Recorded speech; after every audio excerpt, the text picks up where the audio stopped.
Abazaire hamwe n'abanyabuzare b'umupolisi nibagira ngu omwaka gw'2020 abainazi bakamuhereza obutuwa obwamuretire yayenda kuruga omu magara gensi kandi obwajemeserize bimwe aha bicweka by'omubiri gwe ebirimu nk'amaguru, emikono, engaro, orurimi n'ebindi byarema kukora emirimo yabyo. Aha byateganisiibwe munonga orurimi rwe turukugamba, emikono ye tekukwata, amaguru ge nayemerera kukata kugenda kubinambwe nakiro kuba nagenda ayetura nk'ahansi. Aha kanisa ya mugore Church of Uganda niho asimire Ruhanga ari kugira ngu nahurira kurungi okwisya emyaka 5 akyine amagara. Yentu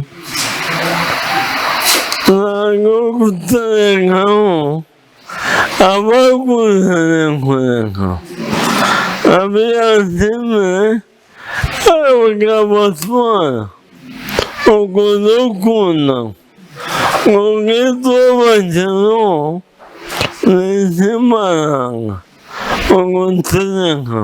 Ogu nagira ngu ekimujemiserize okusima n'okushanga ngu bamwe abaina akakwate nabo nabamusigaho kimushasha munonga kandi asima Ruhanga okumurekera amagara akamuhereza eka omukazi n'abaana. Emuzimu omulware mwanye omunyobesera angabokuzara angabobugazi nkangumalewe atansiyo angabe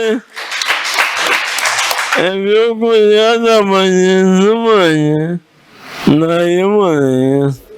SP Isaac nasima hamwe n'abazaire okuguma nibarwana amagara ge okureba ngu gagumaho nangwa n'obutamugwisa kubi. Nkandebegezaho okusima enyuma mukabiri ebirabo 12 okwamukanga ezobere eriyo yonka n'omufisi yangama n'omubugazi wabawonayo atukwiye obudatina nanyatazatinisimu kushira mnonga nisima afande wanje umurwaire n'umurwaire udafite kazi umwana wayishira amakuba turwaire ndemeshaka okinanira ko tuwore nakushetse niyo mara kuba umurwaire utakumbuye.